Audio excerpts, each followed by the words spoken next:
Mesdames et messieurs, ici Chage pour la review du scan 233 de Black Clover. Alors ce scan, vous voyez mon sourire, on a enfin les révélations sur Yuno. Ça y est, ça avance vraiment et ça je m'y attendais pas. Mais voilà, et en plus c'est directement en lien avec ce qui se passe avec le Spade Kingdom. Donc c'est génial, génial. Bon, bref, on va parler de ça un peu plus tard, puisque, en fait, moi je m'y attendais vraiment pas, mais Asta qui est parti chercher Charmy, en fait, et qui la retrouvait juste en train de manger plein de trucs, ça a continué cette intrigue. Et c'était plutôt inattendu, mais on a pu voir plein de trucs super intéressants en vrai. Déjà, Charmy, elle est devenue monstrueuse. Elle est devenue monstrueuse, monstrueusement forte, quoi. Elle a toujours été un petit peu cinglée sur les bords quand il était question de nourriture. D'ailleurs, c'était super marrant de la voir avec plein d'animaux et tout. Une équipe de gourmands, quoi, qui fonçait vers le pays et tout. Je sais même pas ce qu'elle voulait faire. Est-ce qu'elle voulait détruire tout le pays pour voler la bouffe? Bref. Mais sa magie, elle a énormément évolué. Le mouton qu'elle sort, il est vraiment énorme, mais il est vraiment géant, quoi. C'est pas possible. C'est sûrement parce qu'elle est à moitié naine, mais sa magie, elle est démentielle. Faut se dire que c'est peut-être une magie qui est supérieure, en fait, en termes de réserve de mana. Peut-être que c'est supérieur à celle de Noël, hein. Parce que c'est incroyable de créer quelque chose d'aussi énorme. Et en plus, voilà, les attaques, elles passent à travers, c'est vraiment génial, quoi. Elle est vraiment super puissante, sa magie, en vrai. C'est vraiment un des personnages les plus forts des Black Bull.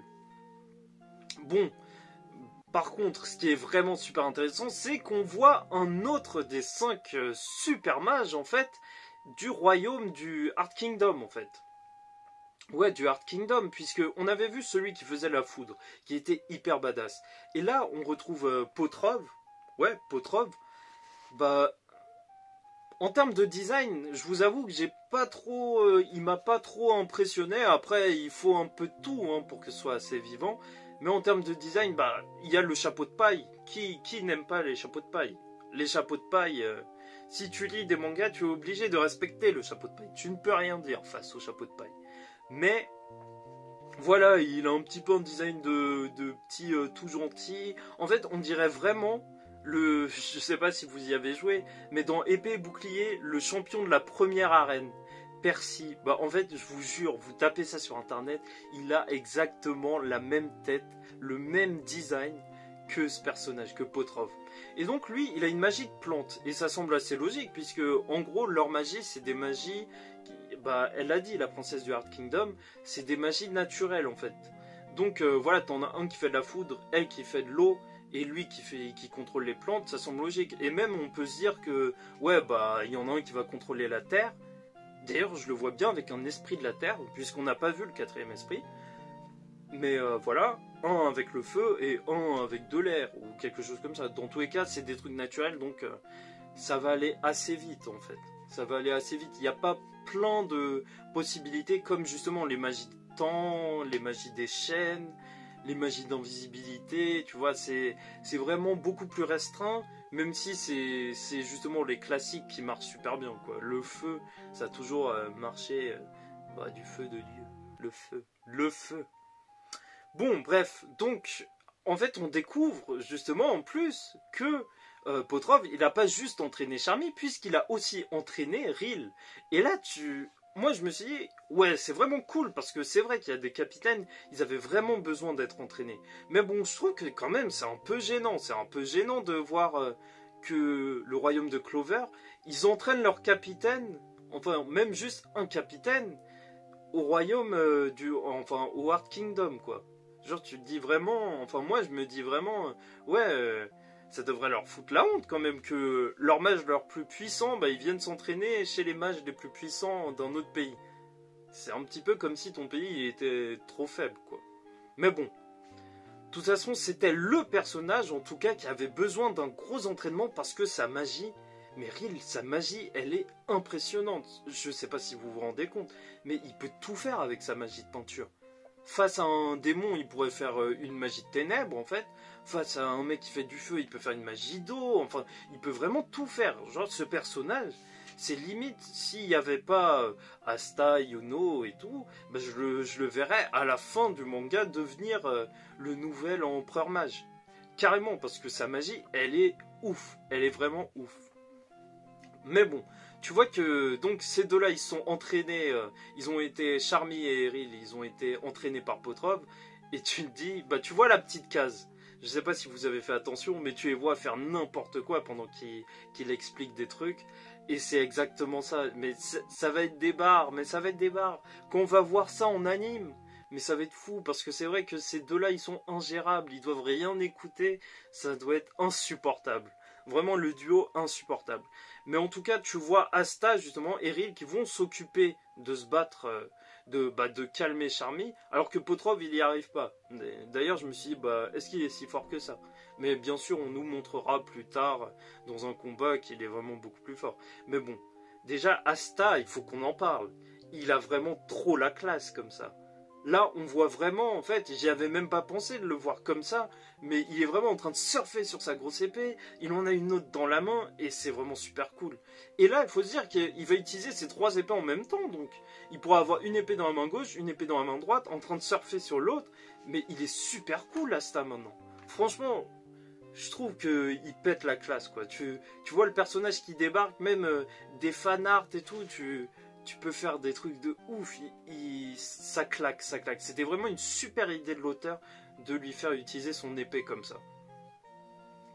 Mais bon, moi je pense vraiment en plus que les combats ils vont énormément changer vu qu'ils volent comme ça.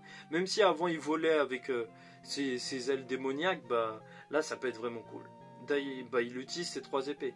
Même si aussi, en fait, on peut se dire que peut-être qu'il aurait pu créer une main justement avec son anti-magie. Puisqu'il crée des ailes, il peut sûrement créer des mains pour attraper une épée et avoir trois bras pour se battre avec. Bon, ce serait un peu fou, mais voilà. En tout cas, tu vois qu'il est super classe et qui fait une attaque combinée avec Ril. Et Ril, lui, bah, sa chimère hyper sciée, quoi. C'était vraiment son attaque finale. Bah, tout le monde s'en souvient quand Yuno, quoi, quand elle a craché son ultra laser. Bah, tu te disais, elle est vraiment super cool. Sa genre de harpie, là, mais elle est géniale. Et là, faut se dire que s'il l'utilise comme ça, déjà il peut la chevaucher et tout. Comme quoi, maintenant, bah, en tout cas, il l'utilise vraiment comme si c'était un truc random, quoi. C'est ouf. Donc Rill, il va la geler. Et tu te dis que, enfin, moi, personnellement, je me dis, obligé, maintenant, il y a un truc encore plus ouf. Et voilà, c'est juste que lui, franchement, c'est vraiment le capitaine que j'attends de voir au combat. Vraiment une grosse marge de progression possible. Et donc on en vient au cœur du scan, vraiment le truc le plus marquant, je suis sûr que tout le monde a retenu que ça, mais Yuno qui revient dans sa terre natale, déjà il a un petit peu à la même manière que Asta en fait. Quand Landry il lui disait ouais tout c'est dingue et tout, t'as trop changé et tout, maintenant il peut voler sur son épée, il est super cool et tout. Bah Yuno lui il repasse devant la bibliothèque, on lui avait donné les grimoires. Et il repense justement au mec qui les avait attaqués, celui avec les chaînes.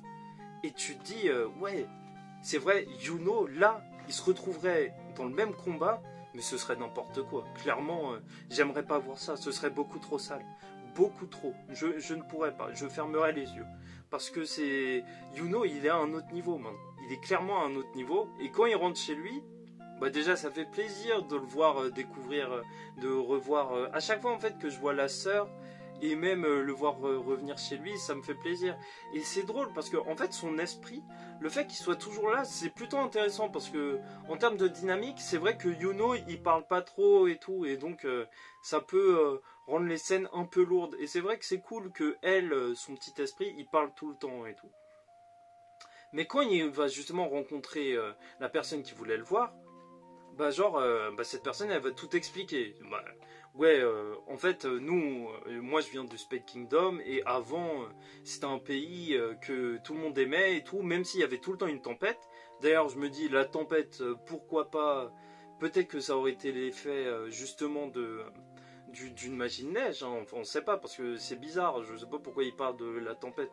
Ou peut-être que c'est juste une terre où il fait froid. Mais... Mais donc il disait que tout le monde était heureux avant l'arrivée de la Dark Triad. Et grosse révélation, là, heureusement que j'étais assis, parce que sinon je sais pas où je serais tombé. Je sais même pas si je serais encore là pour vous parler, mais Yuno est en fait le prince du royaume, du Spade Kingdom. Et ouais, et c'est énorme, c'est énorme. Pourquoi c'est énorme? Parce que en soi, déjà, franchement, moi je voyais pas trop le lien entre ce qui se passait au Spade Kingdom et cette intrigue. Et là, ça lie tout et ça va vraiment rendre le propos intéressant parce que Yuno, là, il va avoir une vraie motivation à y aller. Et en plus, voilà, est-ce qu'il a encore une famille? Parce que Yuno, il s'appelle comment? Green Bellior Yuno. Alors là, on le respecte. Ça s'explique maintenant, on comprend pourquoi il a une magie de ouf, il a le sang bleu, c'est un roi quoi, c'est un prince. Et donc voilà, il faudrait voir s'il a une famille, et même si sa famille elle est là, bah, est-ce qu'elle utilise de la magie? Et ça met surtout à mal la théorie comme quoi bah, Yuno c'est un elfe. Parce qu'en soi, il y avait une énorme théorie, obligé, vous avez entendu parler de cette théorie, c'était que Yuno, c'était le fils de Licht. Bah, c'est vrai que en soi, on a entendu parler de son fils, mais on l'a pas vraiment vu. Et surtout, en fait, c'était basé sur le fait que Yuno, lui, quand tous les elfes ils se sont réincarnés, bah, c'est le seul qui a rien senti du tout, quoi, qui a pas du tout changé. Comme si c'était vraiment lui. Et dans ce cas-là, en fait, bah, soit il aurait fait un voyage dans le temps. En fait, les gens ils pensaient peut-être qu'il y ait eu un voyage dans le temps, sauf que maintenant ça marche plus parce que voilà, Yuno, bah, il y a clairement quelqu'un qui dit que c'est le prince de ce royaume et tout.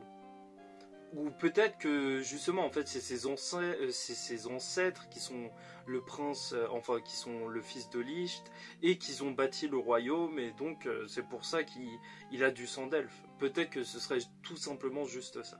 Mais bon, c'est sûr qu'on va énormément en entendre parler. Restez bah, pour la review de la semaine prochaine. J'aurai sûrement lu plein de théories et tout et je vous en parlerai. Enfin celles qui sont intéressantes. Mais ça renverse tout le game. Et en plus, faut se dire que c'est vraiment bizarre alors. Si Asta et Yuno ils étaient ensemble. Parce que Asta il a des pouvoirs de démon. On sait même pas d'où ça lui vient vraiment exactement.